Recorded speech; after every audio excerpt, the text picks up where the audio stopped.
Bonjour, bonsoir, chers compatriotes congolais.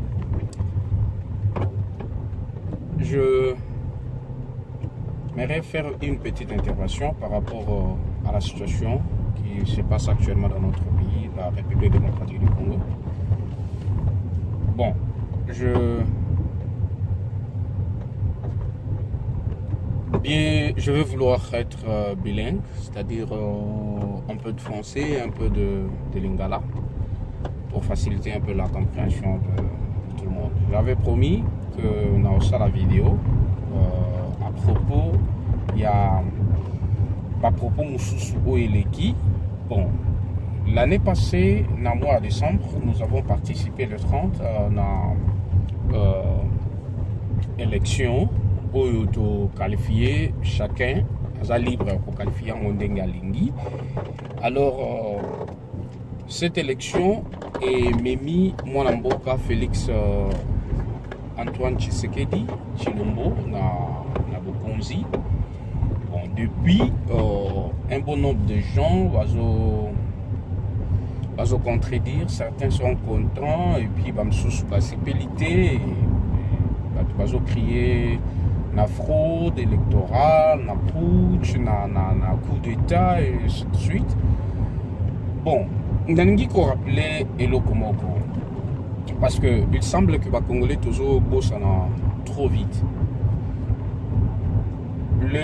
L'ancien chef de l'État, Joseph Kabila, Erazalaki Nabokonzi, n'a sur Bissonyoso, et ça la Bisso ba tous en diaspora, et ça la ba tous en Congo sur place.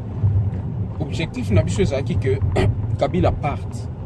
Tito banek obunda biso no ezaki que bon Kabila akende nanu. Bamsou baloba kitozo ata fumeur de chambre, mais qu'il soit ne fils que congolais parce que ozala quand même na mawa il y a bandeko na ye et puis ainsi de suite. Bon, Tshisekedi est arrivé na Bokonzi n'a concédé bateau bazolo ba question ba arrangement ba accord, mais je me dire une chose que la politique ba accord ezalaka nango ba accord ezalaka nango la politique, à moins que ezalaka toyebi politique te ba accord ezalaka.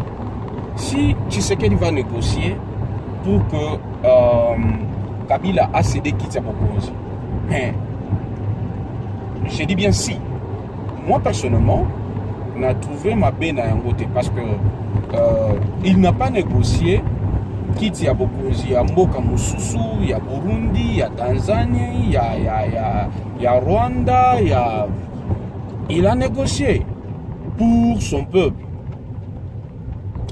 Nangi ko rappelé Lokomoko. Topesi Kabila 18 années pour que à l'idée l'ikolo na biso. 18 ans. Nous nous sommes mûris de patience pour que Total Kabila a dirigé Bissau pendant 18 ans. Mais celui qui est arrivé au pouvoir, Bandeko, attends ne fils que 100 jours, tes potes, aux hommes, comme Soubazo, sa président, on ne fils que 100 jours, et puis jugement est bandit. N'oublions pas que Mboka Oyezala qui détruit depuis des années. Je dis bien depuis des années. Ma belle la corruption, et c'était du jour au lendemain que Félix a aussi sa corruption. Ce n'est pas du jour au lendemain. Le pays a été martelé, détruit depuis des années. Alors, ceux qui tozali Félix ceci, Félix cela, mais moi je vais regretter, mes chers frères congolais. Moi je vais regretter. Donnons-nous les fils que la chance. Yako Kamba. Bisoba Otozali ko prétendre que Toyebi Malamu Kolegaye, nous connaissons mieux, on peut faire mieux. Mais soyons patients. Tous à la patience, ils agissent démocratique. Nous allons revenir, nous allons entrer aux affaires, et puis nous allons porter nos correctifs. Nalingi Kolobela, un professeur ou un soi-disant professeur, parce que pour Nangaï, je l'ai dit, na audio moko na sala qui a convaincre ngaïté cause à la professeur, un professeur qui a d'abord des sérieux problèmes en français, qui ne sait pas s'exprimer, qui ne sait pas conjuguer, il va me dire qu'il y a Bimi Mboka. Oui, moi je parle anglais. Mais le français, l'ingala, le tshuluba, le kikongo, le swahili, ce sont nos langues. Oh, ils sont un peu plus difficiles que facilement Boimuto Bosana. Vous comprenez? Alors, ces messieurs-là s'est tenu pour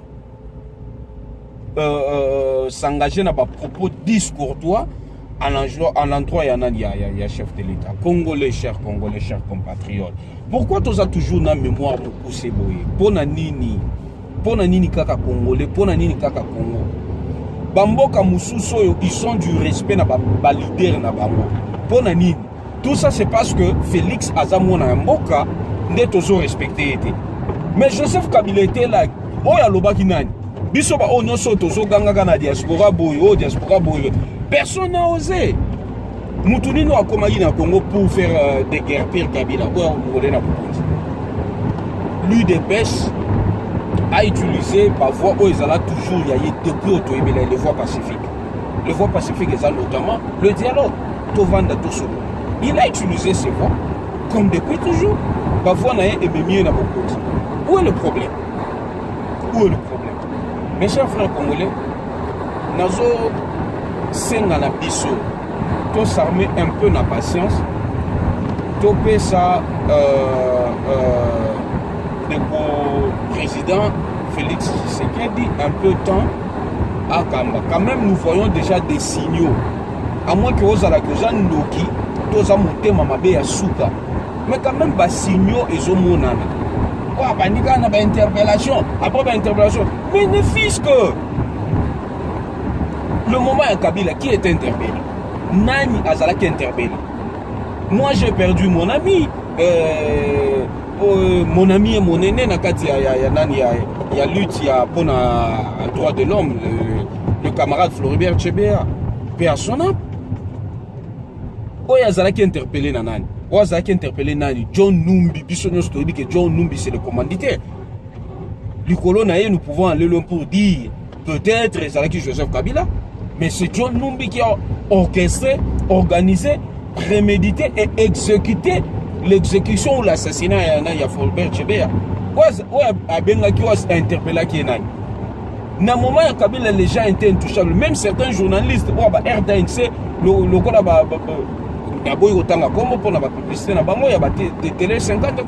vous savez qu'ils étaient intouchables. Mais quand même,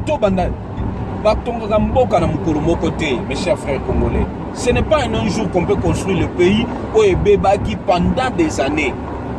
Arrêtons avec ce mauvais cœur. Congo et Zali déjà n'a pas si. Oh, les colons n'a pas occupé sa place, nous sous-soutenons, il y a le tribalisme, il y a ceci, cela. Non. Nous n'avons pas le temps, nous tous là, de toucher aux armes. Pour... Finalement, quand est-ce que nous allons reconstruire notre pays? Quand? Mes chers frères congolais, je vous exhorte, je nous exhorte, aimons notre pays. Soki tolingi mboka na biso, celui qui est là, tokoya tosangani topesie maboko. Ah, mwana mboka Bon, Seni et Pesio Longonia ke yonde oko kambaka mboka yonde mokonzi. Nde na yango tozana eloko koloba te, totombeli yo Longonia. Par la biso ya contribution yango yo. Tolingi boye, tolingi boye, tolingi boye. Voilà ce que le peuple demande. Alors Félix Tshisekedi, mais quand on sale la biso, au peuple alingi. Même nous qui prétendons être dans l'opposition. Opposition nagé démocratique, opposition faisait opposition moko contributive. Constructive, contributive. Ok, vous allez être en opposition. Bayebi, opposant, c'est-à-dire celui qui parle l'opposé. Non. Opposant, Azape Oyo Andima Katangu Manamo Salam. J'ai beaucoup apprécié souplexité Yandeko Vital Kamere, bien que les gens le critiquent comme ça. Ce que Joseph Kabila a fait, personne ne s'attendait. Même Bisoba Oto Bundisier pendant des années. On ne s'attendait pas. Kabila a surpris tout le monde, même la communauté internationale. Il a surpris tout le monde. Du fait que Andimi Kotika Bokonzi, Yewa Lobaki Ngapona Lungwa, il faut babeta nga masasi na mutu. Andimi Kotika ngo sans que l'itanga ya makila ya Congolais attend moko itanga. Mais mes frères et sœurs, mes frères, pourquoi Toki Kopesa quand même de Konabiso yote chance à Kambo? Dans 5 ans, Soka Sali Malongate. Alors, Tolungoli et Bisoba Otomoni que Toki Kosala mieux.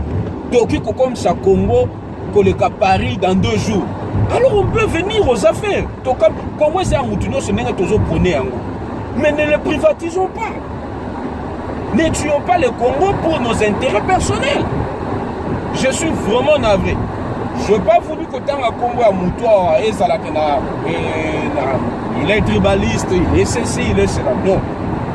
Je nous exhorte na bolingo ya Congo. Et vous qui avez l'habitude ya kosalaka ma vidéo pour na kofinga mboka na binoko, c'est regrettable, chers Congolais. Toza na mboka mupaya to kufela wate. Voyez, to kufela to yete pour na kufa na ba pays étranger là où nous sommes. Nous sommes venus tous expertise, to développer maël na biso pour que l'homme to ke no kotunga mboka na biso. Nde ba mboka nyonso et tongama ndenge ba mboka nyonso et se développer. Mais nous rencontrons des histoires certaines, même il y a Babylone comme sous Tozoloba. Toye bien watate, to vérifier en watate. Mais pas mauvais cœur, Tozo se lancer dans un débat moko inutile. Et là, de Romusou a outil pour publier un numéro, on est effacé pardon, na corrigé na Facebook juste ce matin na 4 heures. Nekwana a publié voiture, photo à voiture, Yaya Jammeh. Yaya Jammeh, l'ancien président de Gambie, vous voyez que l'immobilier, la voiture, le consort, tiens qui ont vente aux enchères. Zombongo pour que mon ane aide le gouvernement. Ndekwana a zui, mon quoi, la voiture, Yaya Jammeh, a tiens que Joseph Kabila, a yibimi tout kayatan wa Mobutu. Ndeko. Congolais, tika kindoki. Congolais, quand est-ce que nous allons changer, nous, Congolais? Quand est-ce que nous allons changer? Voilà un peu des histoires par là. Et malheureusement, Nakouti déjà, cher. Hein? Ok, cher. Bandeko, panzi, on déjà, distribuer. T'as là, mensonge, n'enge zoaka. Ascenseur, réseau, c'est propagé na vitesse moko à croisière. Ce n'est pas bien. Ce n'est pas bien. Ce n'est pas avec des mentalités pareilles que nous allons reconstruire notre pays. Le Congo a besoin de nous. Si tu sais que tu peux apporter un plus dans le développement du Congo, eh bien, nous sommes le bienvenu.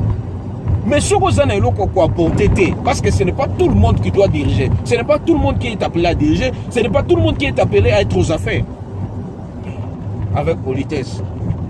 Tais-toi. Tais-toi, ne dis rien. Si vous avez le public, vous avez un port à OPCT.